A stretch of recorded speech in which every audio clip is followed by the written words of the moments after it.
Hi, I'm Ricky, And I'm Monica. We have 8 children. and we believe in family.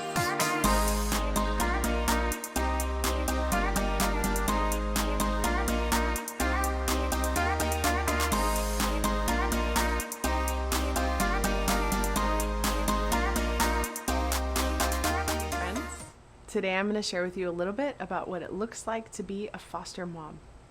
So back in 2011, as most of you guys know, we started hosting for the first time. So we would bring children in from other countries during the summer and during Christmas time, and we would have them in our home. We would, our host children were from Ukraine, and so we would bring them in.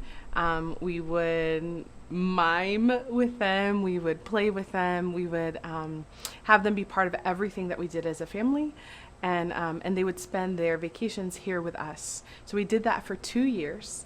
And then in 2013, we went for the first time to adopt our first adopted son, Nikita. And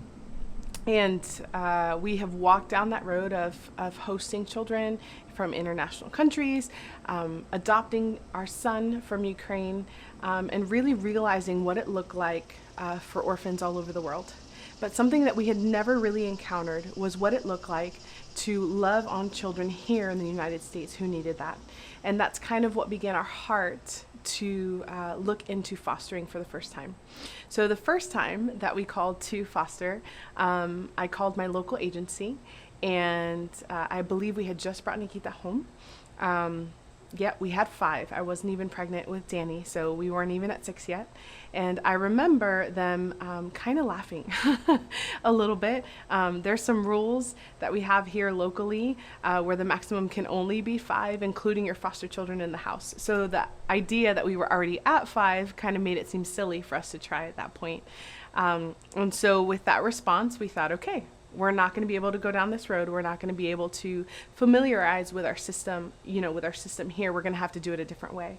But again, in 2000, we adopted in 2016 for the second time. So again, in 2015, we gave them a call. It was on both Ricky and I's heart to see, hey, we really feel like we should be part of the foster care system here. Let's just give it one more try. And so in 2015, we called. And I will never forget that first conversation. She told me, listen, you guys literally, we had already had Danny, so you guys already have 6 children. You are internationally adopting your 7th and 8th child. And so you guys are way over the limit. She said, but I'm going to go ahead and I'm going to allow you to take the orientation. She goes, but I can't guarantee anything. And so when we went to the orientation, it was very similar. They're like, we're going to let you do the classes, but we can't guarantee anything.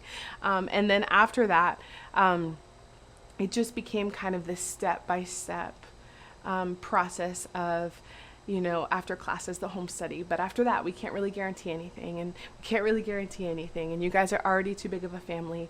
And we did that literally all the way until the end. And it was 3 weeks before we internationally adopted Judah and Graceland that they approved us to become a licensed foster care family in our county in Florida. And so that was the way our journey started, and it was miraculous from start to finish. Again, we had been laughed at a year before, and so the idea that we not only had 1 extra child already, but we're in the process to adopt 2 more, it really was a move of God to allow us to enter the system. And so we became foster parents right before we left internationally. We fostered our first 2 beautiful kiddos. We left to Ukraine at that point, didn't know we'd be gone for so long, but we're actually gone for 2 months. Came back, and within 5 days, they actually gave us a call, and there was a 10-month-old little boy.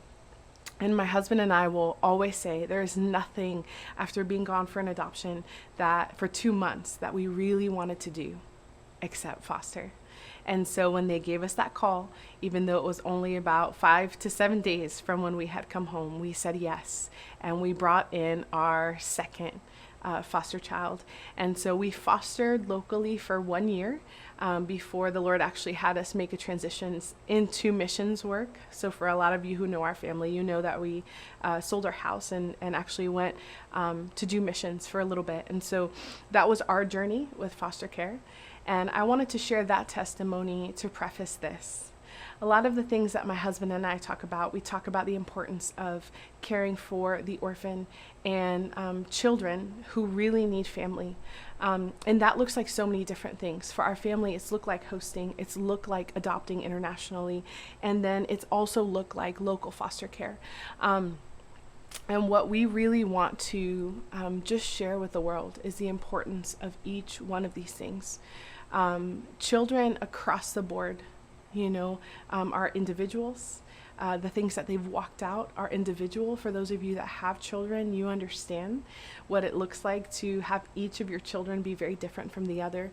One of the things that really struck me, though, about foster care is that my own adopted children actually come from a mental institution in Ukraine. And so I'd seen pretty bad, right? And we'll share that testimony in a different video, but I'd seen pretty rough.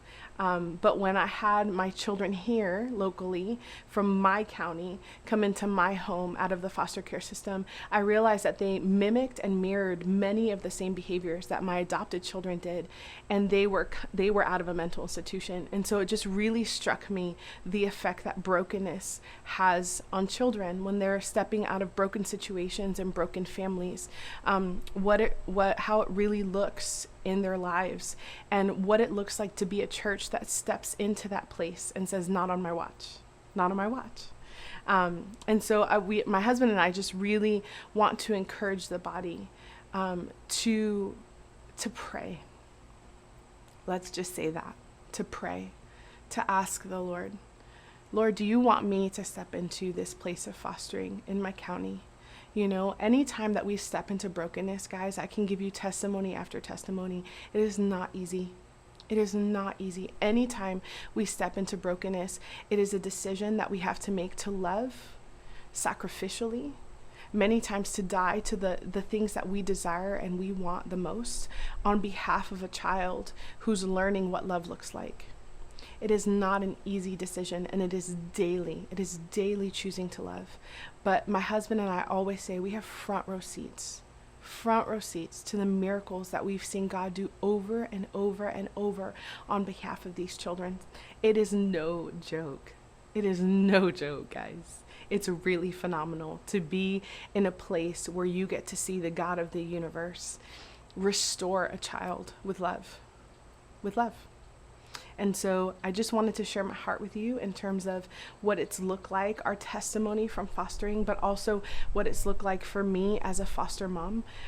It has definitely been a daily decision to love, a daily decision to take the Bible at its word and step into the middle of brokenness and see my God shine, And I would ask you guys to pray if this is an invitation that the Lord is asking you to step into. It's a huge one. It's a huge one, and there's a huge need. But if you hear the Lord say yes, then do it. We will definitely be here in any way we possibly can to support you and love you and be community for you in that process. But I would encourage you to say yes. To say yes in the middle of not understanding, to say yes to the middle of not knowing every piece, to say yes even in the middle of fear, even in the middle of you feeling like you may not be good enough. My challenge to you, if the Lord is asking you to do this thing, is to say yes. It means the world to the Father. It means the world to the Father. God bless you guys.